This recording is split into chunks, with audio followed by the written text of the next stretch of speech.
তো জিকিৰ নামৰ চেপ্টাৰটোৰ পৰা তোমালোকৰ আহিবলগীয়া কোৱেশ্চনবোৰ আৰু কি কোৱেশ্চন প্ৰিভিয়াছ ইয়াৰ কোৱেশ্চনত আহিছে গোটেইখিনি মই তোমালোকক এটা ভিডিঅ'তে বুজাই দিলো। এই কোৱেশ্চনটো তোমালোকৰ 2020 আহি গৈছে, সো তোমালোকে এইটো ভালকৈ পঢ়িবা, এইটো এবাৰ আহাৰ সম্ভাৱনা বেছি আছে। আৰু ক্লাছ 10 ৰ কাৰণে আমাৰ এটা হোৱাটছএপ গ্ৰুপ আছে, তোমালোকে আমাৰ হোৱাটছএপ গ্ৰুপত জইন হৈ ল'বা। হেল্ল' এভৰিৱান, তোমালোকক আমাৰ চেনেল নলেজ অফ সায়েন্সত স্বাগতম জনাইছো।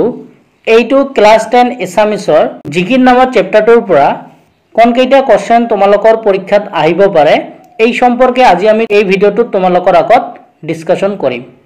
আৰু ইয়াৰ উপৰি কেনেকুৱা ধৰণৰ কোৱেশ্চন তোমালোকৰ পৰীক্ষাত আহিব পাৰে এই সম্পৰ্কেও তোমালোকক কম। আৰু তোমালোকৰ কেনেকুৱা শৰ্ট কোৱেশ্চন পৰীক্ষাত আহিব পাৰে সেই শৰ্ট কোৱেশ্চনৰ বিষয়ে আমি তোমালোকক এই ভিডিঅ'টোত ডিসকাশন কৰিম। আৰু এই চেপ্টাৰটোৰ পৰা কোনবোৰ কোৱেশ্চন PYQ তোমালোকৰ আহিছে আমি তোমালোকক গোটেইখিনি কম। তোমালোকে যদি আজি আমাৰ এই ভিডিঅ'টো চাই লোৱা তেনেহলে জিকিৰ নামৰ চেপ্টাৰটোৰ পৰা তোমালোকক প্ৰিভিয়াছ ইয়াৰ কোৱেশ্চন চাব নালাগে, কাৰণ গোটেইখিনি আমি এই ভিডিঅ'ত তোমালোকক ধুনীয়াকৈ বুজাই দিম। ইতিমধ্যে আমি তোমালোকক ক্লাছ 10 এছামিছৰ বৰ্গীৰ নামৰ চেপ্টাৰটোৰ পৰা কোনকেইটা কোৱেশ্চন তোমালোকৰ পৰীক্ষাৰ কাৰণে ইম্পৰ্টেন্ট হয় আৰু কোনবোৰ কোৱেশ্চন তোমালোকৰ প্ৰিভিয়াছ ইয়াৰ কোৱেশ্চনত আহিছে সো আমি তোমালোকক দেখুৱাই দিছো।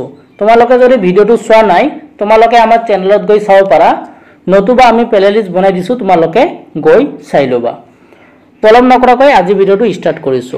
আজি যে চেপ্টাৰটো আমি তোমালোকক ষ্টাৰ্ট কৰিম সেই চেপ্টাৰটোৰ নাম হ'ল জিকিৰ, আৰু এই চেপ্টাৰটো আজান ফকীৰে লিখিছিল। ইয়াৰ পৰা তোমালোকৰ কবি পৰিচয় চাব লাগিব। এই কবি পৰিচয়টো তোমালোকৰ ইম্পৰ্টেন্ট হয়। আজান ফকীৰৰ যেটো কবি পৰিচয় ইয়াৰ পৰা তোমালোকৰ কোৱেশ্চন আহে। আৰু এই কবি পৰিচয়টো তোমালোকৰ দুবাৰ পৰীক্ষাত আহিছে। এবাৰ আহিছে তোমালোকৰ 2016ত আহিছে আৰু তোমালোকৰ 2022ত আহিছে। আৰু এইবাৰো তোমালোকৰ এই কবি পৰিচয়টো অহাৰ সম্ভাৱনা বেছি আছে। সো তোমালোকে কবি পৰিচয়টো পঢ়িবা। এইটো তোমালোকৰ দুবাৰ আহিছে, 2016ত আহিছে আৰু 2022ত আহিছে। তাৰ পিছত তোমালোকে কি চাবা, ইয়াত তোমালোকক দিয়া আছে শব্দাৰ্থ আৰু টোকা। ইয়াত তোমালোকৰ শব্দাৰ্থ পঢ়িব লাগিব। তো তোমালোকে ইয়াৰ পৰা কি শব্দাৰ্থ চাবা, তোমালোকে ইয়াৰ গোটেইখিনি শব্দাৰ্থ চাই ল'বা। তাৰ ভিতৰত তোমালোকে মমিন, ৰসুল এইবোৰ তোমালোকে বেছি চাবা, আসমান হয় না নহয় এইবোৰ। সো তোমালোকে এইবোৰ গোটেইখিনি এবাৰ চাই ল'বা। তাৰ পিছত তোমালোকে কি চাবা, এইবোৰ দিয়া আছে তোমালোকৰ ৰহম, বান্দা, এইবোৰ গোটেই তোমালোকে চাবা। তাৰ পিছত ইয়াত তোমালোকক জিকিৰ দিয়া আছে। তো ইয়াতে তোমালোকৰ জিকিৰৰ বিষয় ইয়াতে লিখা আছে। সো তোমালোকে জিকিৰৰ বিষয়ে পঢ়িবা, কাৰণ তোমালোকক জিকিৰৰ চমুটকা লিখিব দিব পাৰে বা তোমালোকক জিকিৰৰ বৈশিষ্ট্য দিব পাৰে। যদি জিকিৰৰ বৈশিষ্ট্য দিয়ে ইয়াত তোমালোকৰ বৈশিষ্ট্যবোৰ আছে, যেনেকুৱা তোমালোকে এটা বৈশিষ্ট্য এইটো হয় ইয়াৰ পৰা ইয়ালৈকে। সো তোমালোকে এনেকৈ পঢ়ি ল'বা। সো তোমালোকে যদি এই পেৰাগ্ৰাফটো পঢ়া তেনেহলে তোমালোকৰ কোৱেশ্চন যদি আহে জিকিৰৰ বৈশিষ্ট্য লিখা তেনেহলে তোমালোকে লিখিব পাৰিবা। তো এইটো ভালকৈ পঢ়িবা, পৰীক্ষাত আহিব পাৰে। তাৰ পিছত ইয়াতে প্ৰশ্নাৱলীত 1 নম্বৰ কোৱেশ্চন দিয়া আছে কি জিকিৰৰ ৰচক কোন। এইটো তোমালোকৰ দুবাৰ আহিছে। জিকিৰৰ ৰচক কোন এইটো তোমালোকৰ দুবাৰ আহিছে, 2018ত আহিছে আৰু তোমালোকৰ 2022ত আহিছে। সো এইবাৰো আহিব পাৰে, তোমালোকে মনত ৰাখিবা। তাৰ পিছত খ নম্বৰটো দিয়া আছে জিকিৰবোৰক কিহৰ লগত তুলনা কৰিব পাৰি। এই কোৱেশ্চনটো তোমালোকৰ এবাৰ আহিছে, 2019ত আহিছে। তাৰ পিছত তোমালোকক গ নম্বৰটো দিয়া আছে জিকিৰ শব্দটো কি শব্দৰ পৰা ওলাইছে, তোমালোকে এইটো পঢ়ি ল'বা। তাৰ পিছত তোমালোকক দিয়া আছে তলৰ শব্দবোৰৰ অৰ্থ লিখা, ৰসুল, মমিন, ৰহম, কুতুব, বান্দা। তো ইয়াতে তোমালোকৰ অৰ্থবোৰ ইয়াতে দিয়া আছে চোৱা। ইয়াতে দিয়া আছে ৰহম মানে দয়া, ইয়াৰ পৰা তোমালোকে চাব পাৰিবা। তাৰ পিছত ইয়াতে দিয়া আছে ৰসুল হয়নে নহয়। তাৰ পিছত কি দিয়া আছে কুতুব দিয়া আছে, এই যে কুতুব দিয়া আছে। তাৰ পিছত বান্দা, বান্দাও ইয়াতে তোমালোকক দিয়া আছে। সো শব্দৰ অৰ্থবোৰ তোমালোকে ইয়াৰ পৰাই লিখিব পাৰিবা।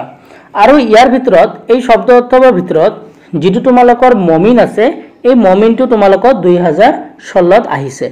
এই মমিনটো তোমালোকৰ 2016ত আহিছে। এইবাৰ তোমালোকক বাকিবোৰ আহিব পাৰে। 3 নম্বৰ কোৱেশ্চনটো কি দিয়া আছে চোৱা, মক্কা দুৱাৰত চাহাব জীৱই মাৰে তালি, যেনে চালে চলৰ লগত দৰিয়াৰ টপালি।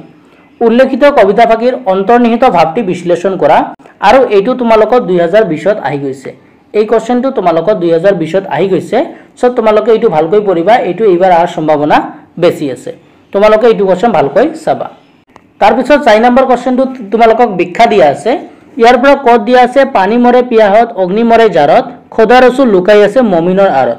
এই কোশ্চেনটো তোমালোকৰ ইম্পৰ্টেন্ট এটা কোশ্চেন হয় আৰু এইটো তোমালোকৰ 2016ত আহি গৈছে এই 8ৰ ক যেটো আছে এইটো তোমালোকৰ 2016ত আহি গৈছে তোমালোকে বুকত লিখি লবা তাৰ পিছত খ নম্বৰটো দিয়া আছে মক্কা দুৱাৰত চাহাব ত্ৰিবেণীৰ ঘাট বেহাব নোৱাৰে তাত মাই ভেটে বাট এই কোশ্চেনটো তোমালোকৰ দুবাৰ আহিছে এইটো তোমালোকৰ 2017 আৰু তোমালোকৰ 2022 এই দুটা চনত এইটো আহি গৈছে যেটো 4ৰ খ নম্বৰ আছে মক্কা দুৱাৰত চাহাব ত্ৰিবেণীৰ ঘাট বেহাব নোৱাৰে তাত মাই ভেটে বাট এইটো তোমালোকৰ দুবাৰ আহি গৈছে 2017 আৰু 2022 নেক্সট গ নম্বৰ যেটো আছে সজাৰ মইনাটিৰ অনেক যুগতি দেওমাৰি পাৰ হলে এৰিলে প্ৰীতি এইটো কোশ্চেন তোমালোকৰ দুবাৰ আহিছে এইটো তোমালোকৰ দুবাৰ আহিছে 2019 আৰু 2022 তাৰ পিছত তোমালোকক ইয়াতে সমাৰ্থক শব্দ দিয়া আছে এইটো তোমালোকে পঢ়ি লবা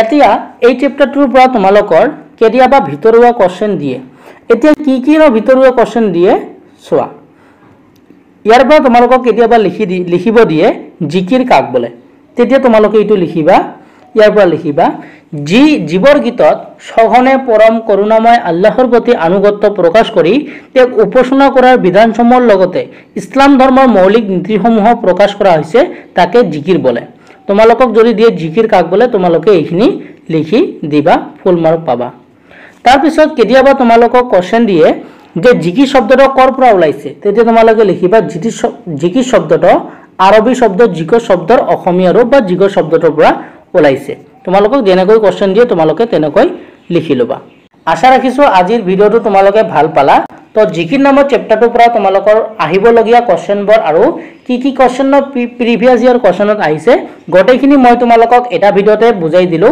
আশা ৰাখিছো ভিডিওটো তোমালোকে ভাল পালা যদি কোনোবাই আমাৰ চেনেলটো নতুন বা তোমালোকে যদি ভিডিওটো ভাল পালা তেনেহলে আমাৰ ভিডিওটো লাইক কৰি দিবা আৰু আমাৰ চেনেলটো সাবস্ক্ৰাইব কৰি ৰাখিবা আৰু আমি তোমালোকক মেট্ৰিক পৰীক্ষালৈকে তোমালোকক আমি ভিডিও দি যাম আৰু এনেকৈ আমি প্ৰত্যেকটো চেপ্টাৰত তোমালোকক PYQ আৰু ইম্পৰ্টেন্ট কোশ্চেন দি যাম সো তোমালোকে এইবোৰ পাবৰ কাৰণে আমাৰ চেনেলটো সাবস্ক্ৰাইব কৰি ৰাখিবা আৰু ক্লাস 10 ৰ কাৰণে আমাৰ এটা হোৱাটসএপ গ্ৰুপ আছে তোমালোকে আমাৰ হোৱাটসএপ গ্ৰুপত জয়েন হৈ লবা সো আজি ভিডিওটো ইয়াতে সামৰিছো নতুন এটা ভিডিওৰ লগত তোমালোকৰ লগত পুনৰ দেখা দেখি হম ভিডিওটো চোৱাৰ কাৰণে ধন্যবাদ জনাইছো